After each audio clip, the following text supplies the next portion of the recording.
Hey guys, coming in for Flesh and Bone, episode 2, Canon Fodder. And obviously, this episode is not aired yet. In fact, the premiere hasn't even aired yet. It airs tonight. Check it out, by the way. Definitely check it out because I like this show to get some sort of decent ratings. I want to get some sort of fan base. But if you guys don't know, though, the way I was able to watch this episode is because they just put all 8 episodes online. You guys can watch them now on Stars Play. You can watch them on Stars On Demand. I watched it on Stars Play.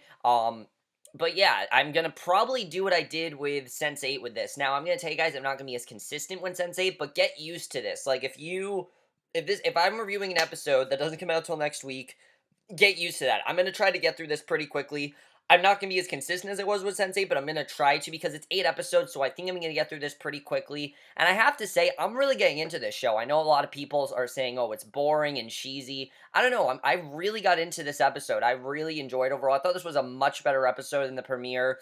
There was one thing that I was a bit upset, not really upset about, but I did feel that it's still not a perfect show. It's not the best show ever, but I am really enjoying it. I think I'm enjoying it a lot more than other people are. I can definitely see how the shows might go off the rails a bit, especially at the end of this episode. But let's just get in this episode. We see that canon fodder, which again, like I said, I think it's gonna be a regular thing where they talk about what the meaning of each episode is, which I kind of like because you always have to wonder why title an episode that. The title is just a title, yes, but it really does sum up the entire episode, and I like the way they do this. They talk about how cannon fodder means an expendable soldier whose life is sacrificed for strategic advantage, and I don't know what really they're talking about with that, but let's just get into this episode. Once again, we start in a very ambiguous way. I like the way they start these episodes. We see the nose of a rat just looking around. There's a broken iPhone on the streets, and the number dialed is not working. We keep hearing the number you've dialed has been disconnected. We see that Bryan is at home, probably trying to contact Claire, and every time he tries to call her, that he calls the number, it's been disconnected, most likely because Claire has blocked him, and Claire wakes up and puts the books on her face. And Bryan, we see a lot more Bryan this episode. So basically, Bryan looks at a painting of a ballet dancer and then of a New York City one, and right away realizes where Claire is, which, I mean, it was a no brainer. I mean, you have this big New York City poster, it would make sense. I mean, Claire probably should have taken that, but whatever. I mean, she probably should have taken that because obviously, if she didn't want Bryan to find her, probably been the best thing to take that. But I think Claire was just eager to get out of there as soon as she could. So without thinking, she just took what she could and she left. So we then see the rats is from Romeo, who's upset at the rat for crossing the line, and the phone is probably Claire's. That's what we're assuming. And Claire then gets ready for the day, puts on lipstick, kisses the mirror, something she probably hasn't done in a while. She only brought books with her, so she hasn't put on makeup probably in a while. And Mia comes out really pissed as this is her lipstick, and she just throws it away, and she's really upset. I mean, obviously, this was her lipstick, and she doesn't want Claire to use it. By the way, Mia is kind of a bitch. Like, we learned in this episode, Mia is definitely a bitch. But basically, Claire leaves and says good morning to Romeo, who very quickly is becoming one of my favorite bonds of this show. Claire and Romeo, I think, is going to be my favorite bond of this show. Everything with them is great. I love everything we're getting with them. I think every scene they have in this episode is fantastic, and they both do a great job, I have to say. I don't know, I can't think of their names right now, the actors, but Sarah, whatever her name is, Sarah Hayes, I think her name is, and Damon something, I can't think of their names right now, but they both gave amazing performances in all the scenes they had, especially from Romeo. We find out a lot more about Romeo in this episode, and I really like that. And I know some people are saying, oh, we're getting character development, too soon, but again, guys, this is an 8 episode show, which too bad because Stars just confirmed that it's not coming back for a second season. It's only going to be an 8 episode show. I'm fine with that because, we can just get right into things, but things are feeling a bit rushed. That really is my only complaint in this episode, is that things feel a bit rushed. But again, it's an 8 episode miniseries, rather than a 8 episodes first season. It's just a miniseries. So Claire gets ready for the day. Oh, I just read this. So Claire leaves and says good morning to Romeo, who calls her Clementine because she gave him a Clementine, which I thought that was really adorable, I have to say. He says he took the liberty of collecting their property. He wanted to be sure of her intention, that she has no further need of this. And of course, we see that the cracked iPhone is hers, and she probably just threw it out. And she asks how he knows the phone is hers. He says, as the steward of the domicile, it's his job to know. He basically has this job. And I like that even though, he's homeless, he has his shit together. This isn't a man that's crazy. He pretty much acts like you or I would. He just happens to be homeless. And I really like that about Romeo as a character. I think that definitely is very interesting. Um, but basically, she says she has no further need and says he'll take care of it. She asks if he was listening to her conversation last night, and he says that would be creepy and inappropriate and the wrong thing to do. And she says that she's sorry. She then asks if the canal streets is the best place for cheap stuff, and he says that's the case. And she asks how she gets there, and he tells her above ground will take 25 minutes, but below will take a lot faster, but much less safe. And he asks if she wants him to escort her. She says she'll be okay with the subway, and she says she has to go to work. He gives her directions on where to go. He asks if she needs any further assistance. She says she's good. He says if she needs any more further assistance of any kind, he's always there to help. She thanks him, tells him her name, and he says he'll get the good folks to know she's coming, and says to have a good day. And then we see, of course, that she got him a Clementine, so that's why he's calling her Clementine. Just a really sweet scene overall. Claire then goes to his shop, buys a new phone, and Bryan is on the bus to New York, and we get this really nice old man, and I really like these scenes between Bryan and the old man. Even though Bryan wants nothing to do with the old man the whole episode, the old man was just a kind soul, and we don't get a lot of, that's not gonna be something we get a lot of in this show. You see that in this episode, we're not gonna get a lot of that, and this old man, I really like his character. I think he actually was a really nice character. The old man asks if he's in the service. He says he was third of the ninth back in the day, and they wouldn't want him now, though he would go back if he could. Bryan doesn't seem interested in him at all. You can just tell he's just like, get the fuck away from me. I don't really want to talk to you. He's very to himself, and he is quite threatening. You definitely see a very threatening character in Bryan, which I really like seeing. So Paul then walks down the street, and by the way, Paul was fine in this episode. I didn't think he was too over the top at all. I think he was much better here, and I think now, even with just one episode, he's really got into the role, and I think he did a much better job here, and he felt like this was more of a, this was less of theatricality and just an actual character and an actual person I can care about. Because what he deals with in this episode, I can understand why he'd be a bit frustrated. I mean, the last episode, it seemed like he was just kind of being self-centered and just a drama queen, and here, it seemed much more genuine. He walks down the street, goes to work, greets everyone, says something in French.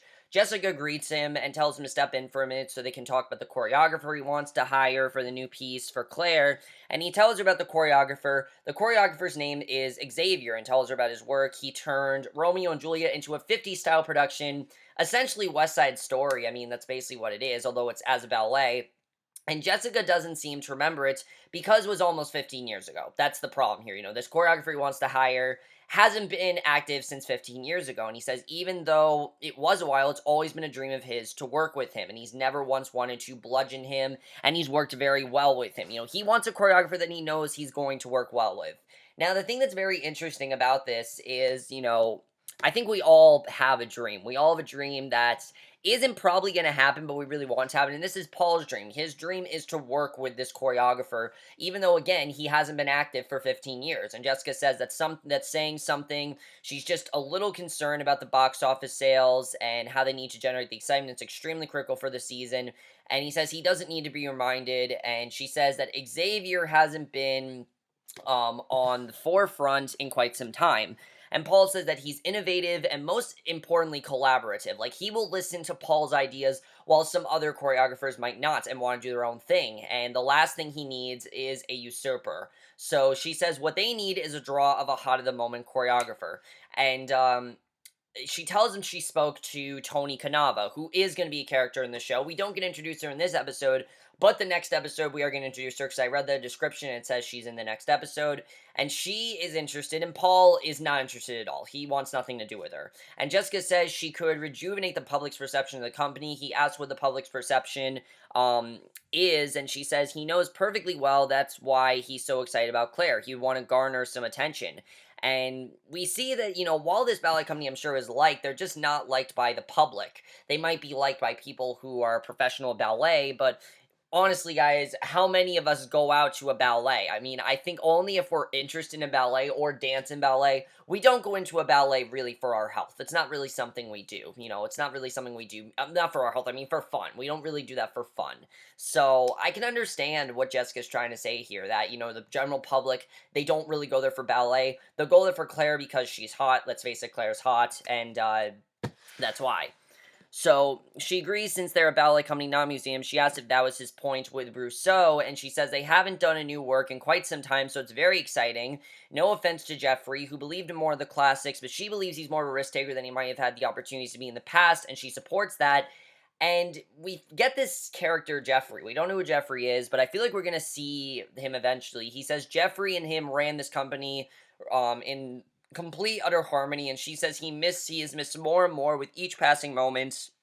And she says that everyone was so inspired when he said they are stepping into the now, and in her humble opinion, Toni is the way to do it. And she shows him that Point magazine, which is a real magazine. I looked it up. Actually, I looked up one of the characters for the one of the actresses for the show, and Point magazine came up. It is a legit magazine for ballet, which is interesting.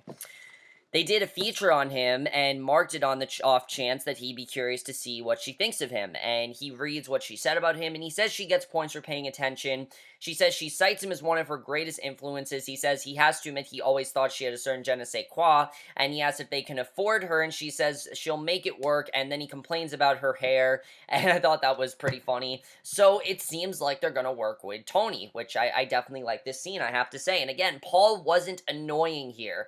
Is he eccentric? Yes. Is he a bit erratic at times? Yes. But he's passionate about ballet. That's what I got from Paul in this episode. His passion for ballet. It means everything to him. He'll do whatever he can to make it the best it could possibly be. And that's great because, that's what you should do. If you have a passion for something, make it the best you can possibly be. And while I think Paul does things a bit over the top, he's just very passionate about it. When we're passionate about things, sometimes our passion gets in the way. And I really saw that for Paul in this episode. So I was fine with his character, and if they do that with him, he has a couple over-the-top episodes here and there. That's just how people are when they're passionate about something. They want to express their opinion. When I express my opinion, I'm passionate about something, I'm very stern about it. You guys know, movies, TV. When I review things to you guys, you know how passionate I am. You know how into it I get. You guys know that. So I don't think his acting was too over the top in this episode. I thought it was actually pretty good. So, one of the women from the company, I don't know her name yet. It's too bad because there are two women in this episode that I don't know their names of. One is pregnant and, for lack of a better word, fat, and the other one is an older woman. I don't know their names yet. They haven't said their names, unfortunately. So until they say their names, I can't tell you their names. And it sucks because I hate saying, like, oh, this random woman, this man. I think it just makes me sound uneducated, so I don't really want to say that. But unfortunately, I have to say that because I don't know their names. So if you guys are sick of me saying this woman, this man, I'm sorry. I just don't know their names yet. Hopefully I find their names, but I don't know their names right now.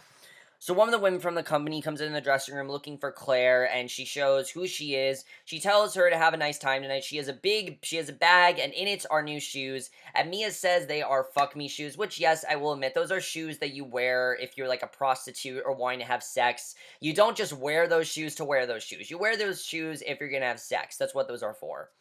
And Claire tells Daphne to take them because Brosseau doesn't know she was wearing her shoes, and Daphne says they are all hers. And I like this bonding between Claire and Daphne. They're definitely starting to spark up a friendship. Daphne seems like one of the more kinder women of the American Ballet Company, while the others are kind of just bitches. And especially Mia. Mia definitely. And definitely, we see a lot more of Kiira's character in this episode as well, and she also very much is, for lack of a better word, a diva. So Claire asks what she's supposed to do. Daphne says to wear them. And of course, Claire doesn't really know if Mia's serious when she says fuck me shoes. And obviously, we know how Claire gets when she has to have sexual stuff happen. And we see that here. So we then see everyone getting ready for rehearsal. They see some birds outside. Claire wonders if they should feed them. And Mia says a rich Frenchman will buy them dinner. Ivana starts rehearsal, and Paul is told that Kiira wants to talk to him. She says something in Russian. They greet each other.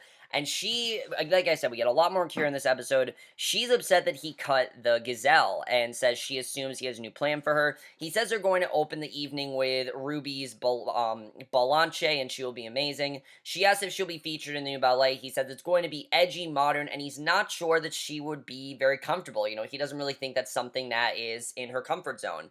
And he says it's going to be an edgy, modern, and basically they always want to show her at her best, and especially now. She asks what he means, and he says not take it the wrong way. He wants to protect her and make sure she goes out the way she wants to go out. And Kiira is older. She's definitely a lot older than Clara.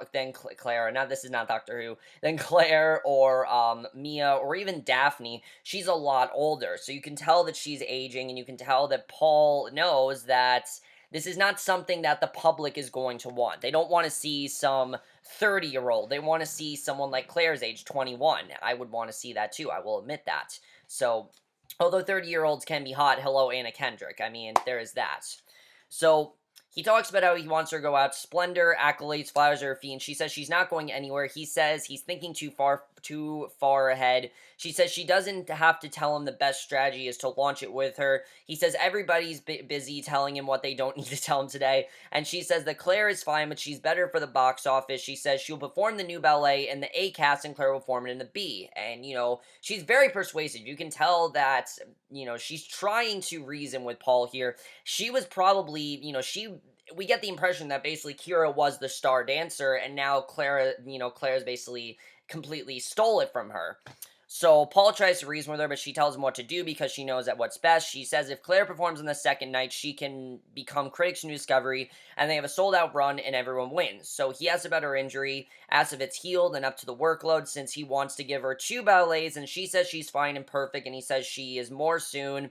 Rehearsals continue as Ivana gets very critical as usual, and Mia's really pissed because, she's asking if she's a man, and Claire says to know how to get her under her skin.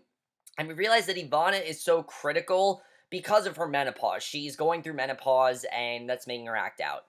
So they criticize the other performers, and Daphne, meanwhile, is really struggling with a combination, and Bryan then looks at Claire's photo, and the scene was really creepy, but it's also really sweet. This man has good intentions. This older man, he has good intentions, but of course, since we know what's really going on, Bryan, that's why it's so creepy. He's looking at Claire's photo. The man says she looks pretty, asks if that's his girl. Bryan says it is, and that's why the scene is creepy, because he's basically making it seem like Claire's actually his girlfriend, when of course she's his sister. And to Bryan, I think Claire really is his girl. You can tell that he obviously did some stuff to her. So he asks if he's on his way to see her. He says yes, it's been a long time. The man asks if he has doubts. He says he's been through the same thing himself, and he basically says your brain plays all kinds of tricks on you when you're overseas, tells you all kinds of fucked up shit. He was sure that his girl was banging the doctor, the lawyer, the Indian chief, but he was dead wrong. She was waiting for him right as rain, and some things never change, and it'll be the same for him. He says if they have a history together, that counts for something, and he tells him to hang on to Claire's picture, and Bryan says he's got to get some shut-eye. The man says he marks his word. She said she will say yes. He marries her the first chance he gets, and that is his new assignment. And again, Bryan seems upset because, one, I mean, I'm not going to say I felt bad for Bryan, but I could understand his pain here because this isn't his girlfriend. This is his sister, and you can tell that he most likely has an incestuous infatuation with her. That's really what I think is going on here. There definitely was incest between these two that Claire clearly does not want to think about, and that's why she's trying to shut him out of his life, while he still thinks of her that way. So Kiira gets dropped off in a taxi to this warehouse, and we meet this man Jasper. He is a drug dealer. He gives her drugs, and basically she talks about how she's mad the way that Paul looks at Claire, and if he thinks he can push her aside, he has another thing coming. Which I thought it was funny that she's like he has another thought coming, and Jasper's like, oh well, it's actually think. I thought that was pretty funny.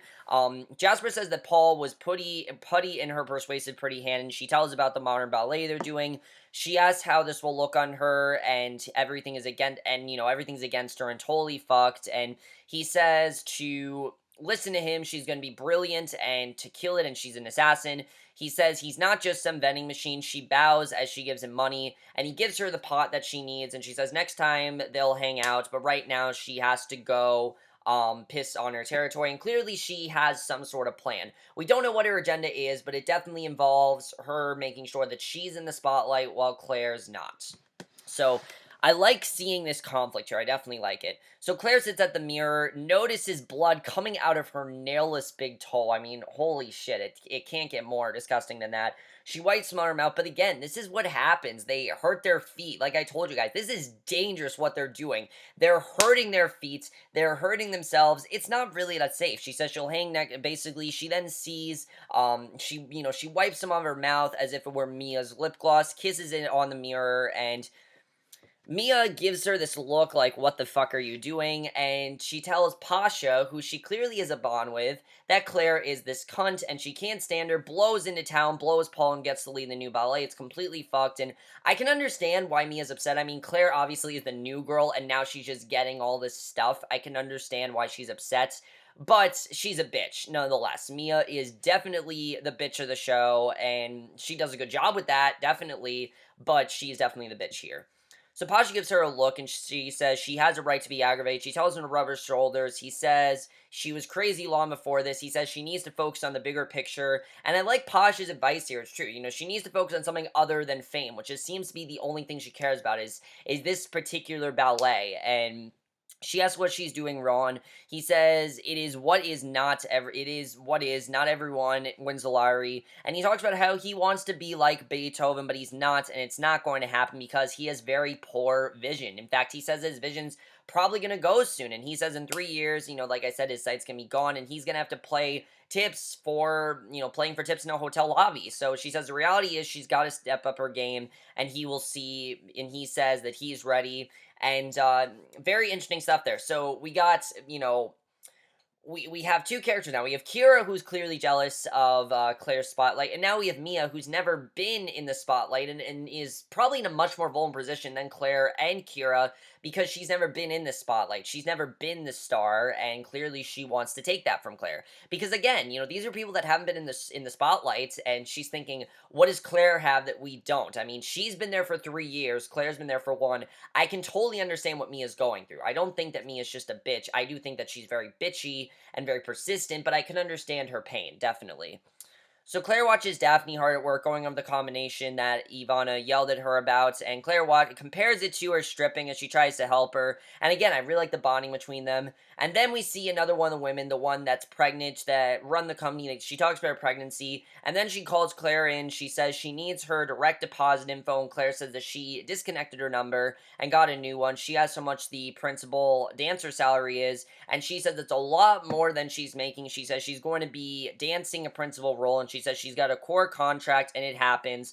Paul tells her this is not a promotion, it's an opportunity, all in good time, and he says she's still untested as to what triumphs await her. She thanks him. She says she also wanted to talk about Brosseau, and of course, she doesn't know what this dinner is going to be, if they're going to have sex, if they're not. She doesn't really know what's going to happen here, and she wants to know about the shoes. He says she made quite an impression on him, and he asks if she knows how to get to where she's going. She says she doesn't, yet he calls in Reggie, who, yes, we finally get a name of Paul's assistant, which I thought was great. Now, if we can only get names for the two women, I don't know. So, that'd be great.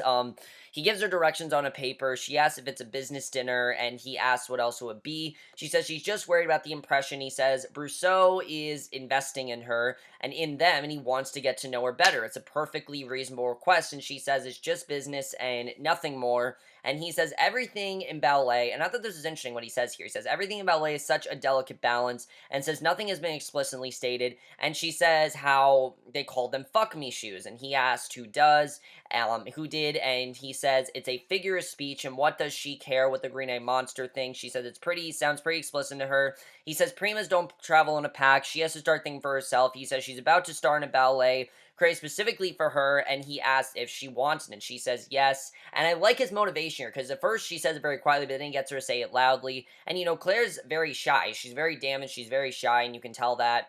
He says they're a very lucky company to have Brosseau. He wants everything to work out for the best and knows that she does too. He says she has traveled so far, so fast, and it's just business, good business, and he asks if she understands. And he says to live a little and have an adventure. It's what being young and beautiful is all about. He tells her to order the duck at the restaurant. The duck, is very good. And at a rest stop, the man tells Bryan about a place he recommends to get a wedding ring for Claire. And again, the man's just trying to be friendly here. He pops the question so she can't say no because her eyes will be dazzled. He says it's all about negotiation, tells Bryan he got a very sweet deal. He will go down there with him if he wants. He says they can make a day of it and asks him how he feels about it. And if it sounds good, they'll get a beer and a slice and a sparkle for his girl.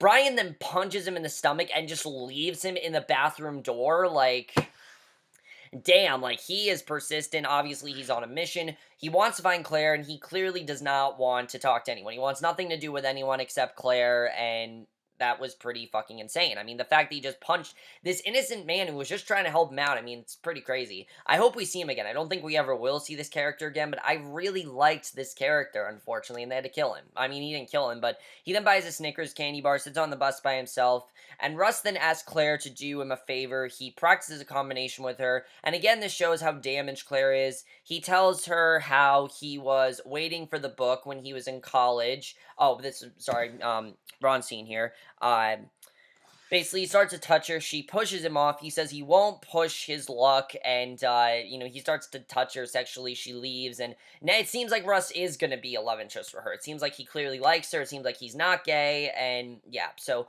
she walks back to the apartment and sees that Romeo did sign for a bed and for her, and again, we get a really nice scene between her and Romeo. I really like this scene. She tells him it's the only good thing that's happened today. He says it sounds like the chapter of a book and tells her that he's writing a book, and he helps her carry the mattress, and he says he was waiting for the book when he was in college and he got away from it, and now he's gotten back into it and he just can't stop writing it. She asks what it's about. He said it's about events, and she asks if it's fiction. He says a storm can be a blizzard or a blitzkrieg, an assault and anger, and he asks if she wants to hear the first paragraph because he has it all in his head, and he's probably never read this book to anyone. Obviously no one's really been interested, but Claire is interested, and I like seeing that. She says that she, he talks about how it's all written down, all of it so far, but he knows it by heart. She says she does, and he says he's never told it to anyone, and before he never said it out loud, except to himself frequently, and he tells her the first paragraph, and she tells him it's really good, and it gave her chills. She says she would love to read it when it comes out, since she loved to read, and she asks if there's anything she can give him for his trouble, and then sees all of her books, and he asks if he can borrow one of her books, and, it's just that he misses them, because, he's homeless. He doesn't really have much of anything, and he picks out one, the Velveteen Rabbit, and it's just such an adorable scene. You really see Romeo as this little child, because obviously he's a homeless man, and he doesn't really have much, he's very educated, but he hasn't been able to really do anything, and just him reading this book, it's just such a great scene. It's really emotional stuff, and I really liked it, and he takes the book, and it's just really sweet the way that Claire did that. Mia comes back and is disgusted, definitely. She is definitely very disgusted as to what's going on, very disgusted, so to say the least, and basically she says to take good care of it because it means a lot to her. He takes the book and starts reading it, and Mia then comes back and she says she doesn't know why she bothered as Claire gets ready for the dinner. She's pissed off that Claire gave this man a book. I mean, again, how bitchy can you be? She takes a bath and watches as Claire puts on the fuck me shoes, and you can tell that Mia's thought here is just, I wish this was me. I wish this was me. That's what she's thinking the whole time, and again, I can understand what she's thinking here. Romeo then tells her that she looks like a new toy. He apologizes. Claire tells him it's okay, and he's right, and he asks why she doesn't want to go, because she's showing a lot of hesitation. Obviously, it's because she's worried that Brosseau is going to try to make a move and seduce her. That's what she's worried about, and, he tells her that the one question she needs to ask herself, and I do agree with this, that's the one question everyone needs to ask themselves, is it the right thing to do? Because she doesn't have to go if it isn't. The right thing is paramount, the right thing is everything, and that's how she knows, and that is the way to know. And she tells him she's going to go, she'll be fine. He says there's nothing wrong with her. He keeps saying that to her throughout the episode. I think he's just trying to build her confidence. He then gives her a drug, and he says she can be there, but she doesn't have to be there. And, she doesn't have to be there, but she can be there. So, take the drug to ease some of the pain away. She goes to this dinner, and you're not sure if she's going to take the drug. And at first, it's very awkward between her and Brosseau. But then she takes the drug. She starts talking about, her father, and Brosseau is, very overly friendly. He's saying, call me Laurent and everything. He's just coming across very overly friendly. And she talks about how her father never missed a Steelers game since 1975 and everything, and Brosseau is not interested in this story at all. She talks about this terrible towel. He doesn't give two shits, and, he gives her a key, says to arrive in 5 minutes in the room 1132. And she is terrified. At first, she thought this was just gonna be a dinner, but then when he says that, she's like, oh shit, it's going to happen. And this scene was really intense, I have to say. I mean, I didn't know if the show was really gonna go there, but they do. She goes into the room. Brosseau's waiting for her. He takes off his cufflinks, gets out the new tie she gave to him, tells her to come over, and puts the tie around her neck. He then unbuttons his shirt, asks if she's going to undress, and he basically forces her to undress. I mean, he doesn't rape her, but he basically eases her into it. He says she spends her days next to naked women. This is clearly something that Brosseau does on a daily basis, which is what's so scary about this. So he gets her completely stark naked and tells her to turn around for him so he can see her. He puts her on the bed, tells her that they have quite enough conversation, puts on a condom. She starts to throw up on the bed, which makes him stop. Luckily, he stopped, and quite an intense scene. I really didn't know what was going to happen there. I was happy that we didn't have a rape scene because it's episode 2. We don't need that yet. He tells the driver to bring his car. Bryan then arrives in New York. He's now in New York. He smokes, and this is not going to be good for Claire at all. He's definitely going to find where she is. He doesn't know yet, but he's going to find her. Claire then sits on the bed. Brosseau just left her there. She takes off her shoes, sits in the shower, obviously very traumatized, and that's how the episode ends. So overall, guys, really solid episode. Definitely some very interesting things introduced in this episode. First of all, let's talk about what just happened with Claire. I mean, she's got to tell Paul about this because Brosseau clearly is trying to seduce her, and he's only interested in her because he's trying to seduce her, which I think is quite interesting, definitely. The fact that he's just trying to seduce her like that, very interesting stuff there. We'll have to see where that leads to, which, because it can't lead to something good. Let's talk about this whole situation with Toni. We'll have to see what happens to Paul and this choreographer. Seems like he wants to work with her, but it does seem like they're going to clash a bit. We'll have to see, definitely. What is Mia's plan? What is Kiira's plan? We don't know yet. I want to hear more about Romeo's book. I really like the scenes between him and Claire. I like that overall. Do you think that Russ likes Claire? I think he definitely has feelings for her. He tried to put the moves on her clearly, so I think he definitely does have feelings for her. We'll have to see where that leads to.